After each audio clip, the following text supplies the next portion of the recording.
Chef, il va pas être content.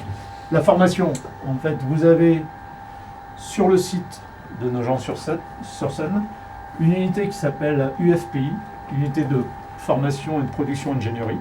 Donc là, c'est l'unité AIDF qui est spécialisée dans la formation. On fait que ça de la formation.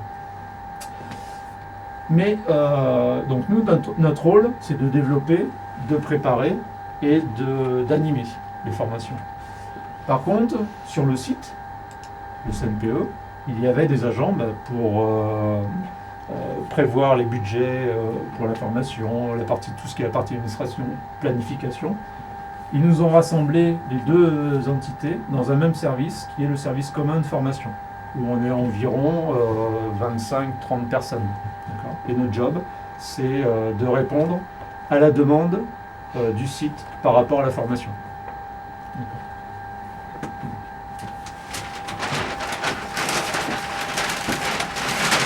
On va parler de ce qui se passe un peu. Donc le simulateur dans notre organisation, il permet quoi? Il permet de répondre déjà à une formation initiale des agents. C'est-à-dire que une personne qui est embauchée au service conduite, qui ne connaît rien au fonctionnement d'une centrale, eh bien par le biais de la formation, on va l'amener à être pilote sur tranche. D'accord. Donc il y a un fonctionnement normal, perturbé, accidentel. Voilà, donc ça avec à chaque fois des évaluations. Les agents, comme il y en a là dans la salle de commande, les agents habilités, c'est-à-dire qu'eux, ils sont dans leur poste, et bien tous les ans, on maintient leurs compétences par de la formation. Avec aussi une évaluation de ces gens-là tous les 2 ans. Et ensuite, on y arrive au maintien de capacité, là, de la gestion de crise. Donc comme aujourd'hui. Alors si on regarde sur le simulateur, vous avez des personnes qui ont des chasubles bleus.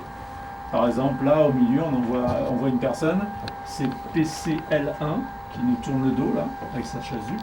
Ça c'est le chef d'exploitation que je vous ai montré, c'est le chef de l'équipe. Quand arrive un événement comme ça, il transmet en fait sa relève à l'ingénieur de sûreté. Et lui, son rôle, ça va être de faire la liaison entre la salle de commande et tous les postes de commandement gréés dans l'organisation. La personne qui est là de suite, on voit c'est scénariste IRSN. Donc c'est une personne qui a élaboré, qui a participé à l'élaboration du scénario. Si je peux compléter, oui. C'est un point important en fait, parce que les personnes qui sont derrière la vitre là ne connaissent pas du tout ce qui se passe en fait. Oui.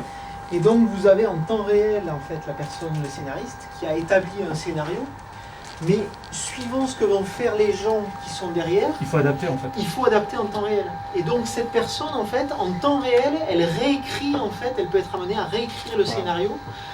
D'où l'importance qu'elle soit là, et elle agit en fait elle donne ses ordres en fait aux instructeurs qui eux viennent interfacer avec le simulateur. En fait. Donc voilà, tout l'exercice, tout ce qui se passe aujourd'hui en fait dépend de cette personne il n'y a que elle en gros qui connaît le scénario et qui l'adapte en temps réel. Voilà. Ils créent le scénario sur papier.